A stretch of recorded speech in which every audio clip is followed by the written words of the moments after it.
ನೋಡಿ, ರಾಷ್ಟ್ರ ರಾಜಧಾನಿಯಲ್ಲಿ ವಿರೋಧ ಪಕ್ಷಗಳ ಮಹಾಸಭೆ ನಡೀತಾ ಇದೆ. ಜೂನ್ 8ರಂದು ಒಗ್ಗಟ್ಟನ್ನ ಪ್ರದರ್ಶಿಸೋದಕ್ಕೆ ವಿಪಕ್ಷಗಳು ಮುಂದಾಗ್ತಾ ಇದ್ದಾವೆ. ಒಂದು ಕಡೆ ಕಾಂಗ್ರೆಸ್ ತನ್ನ ಮುಖ್ಯಮಂತ್ರಿಯನ್ನ ನೇಮಿಸಿರುವಂತಹ ಹೊತ್ತಲ್ಲಿ ಈಗ ವಿರೋಧ ಪಕ್ಷಗಳು ಕೂಡ ಆಕ್ಟಿವ್ ಆಗ್ತಿದ್ದಾವೆ. ನೀಟ್ ಪ್ರಶ್ನೆ ಪತ್ರಿಕೆ ಸೋರಿಕೆ ಕುರಿತು ಗಂಭೀರವಾದಂತಹ ಚರ್ಚೆ ನಡೀತಾ ಇದೆ. ಸಿಬಿಎಸ್ಇ ಪರೀಕ್ಷೆ ವಿಚಾರವಾಗಿಯೂ ಕೂಡ ಸಮಾಲೋಚನೆಯನ್ನು ಮಾಡೋದಕ್ಕೆ ಮುಂದಾಗ್ತಿದ್ದಾರೆ. ಎಲ್ಲಾ ವಿಚಾರಗಳು ಚರ್ಚೆ ಆಗ್ತಾ ಇದೆ. ಇಂಧನ ಬೆಲೆ ಏರಿಕೆ ವಿಚಾರವಾಗಿ ಜಂಟಿ ಹೋರಾಟದ ಚರ್ಚೆಯನ್ನ ಕೂಡ ಮಾಡ್ತಾ ಇದ್ದಾರೆ. ರಾಷ್ಟ್ರ ರಾಜಧಾನಿಯಲ್ಲಿ ವಿರೋಧ ಪಕ್ಷಗಳ ಸಭೆ ನಡೀತಾ ಇದೆ. ಜೂನ್ 8ರಂದು ಒಗ್ಗಟ್ಟನ್ನ ಪ್ರದರ್ಶಿಸೋದಕ್ಕೆ ವಿಪಕ್ಷಗಳು ಮುಂದಾಗ್ತಿದ್ದಾವೆ. ಯಾವ್ಯಾವ ವಿಚಾರಗಳು ಚರ್ಚೆ ಆಗ್ತಾ ಇದೆ ಅಂತಂದ್ರೆ, ನೀಟ್ ಪ್ರಶ್ನೆ ಪತ್ರಿಕೆ ಸೋರಿಕೆ ಆಯ್ತು, ಅದರಿಂದ ಎಷ್ಟೆಲ್ಲ ಅನಾಹುತಗಳು ಸಂಭವಿಸಿತು. ಒಂದು ಬಾರಿ ಅಲ್ಲ, ಸಾಕಷ್ಟು ಬಾರಿ ನೀಟ್ ಪ್ರಶ್ನೆ ಪತ್ರಿಕೆ ಸೋರಿಕೆ ಆಗಿರುವಂತದ್ದು.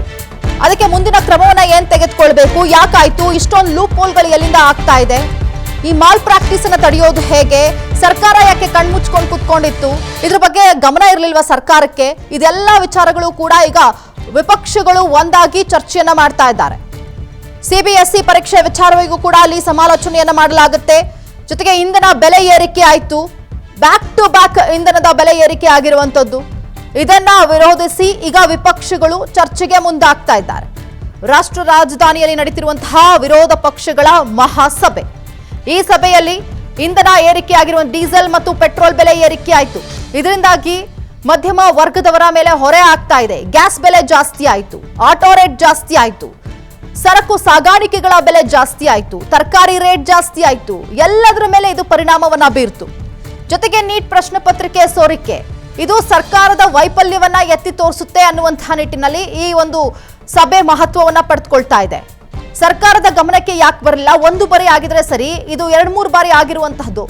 ಸೊ ಹಾಗಾಗಿ ಈ ಎಲ್ಲ ಆಂಗಲ್ ಅಲ್ಲೂ ಕೂಡ ವಿಪಕ್ಷಗಳು ಒಗ್ಗಟ್ಟಾಗಿ ಸರ್ಕಾರದ ವಿರುದ್ಧವಾಗಿ ಹೋರಾಟ ಮಾಡುವುದಕ್ಕೆ ಒಂದು ಸ್ಟೆಪ್ ಅನ್ನ ಮುಂದೆ ಇಟ್ಟಂತೆ ಕಂಡು ಬರ್ತಾ ಇದೆ.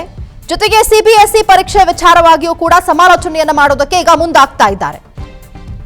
ವಿಪಕ್ಷಗಳು ಸೇರಿ ಈಗ ಸರ್ಕಾರದ ವಿರುದ್ಧವಾಗಿ ಹೋರಾಟ ಮಾಡೋದಕ್ಕೆ ವೇದಿಕೆಯನ್ನ ಸಿದ್ಧ ಮಾಡಿಕೊಂಡಿದ್ದಾರೆ.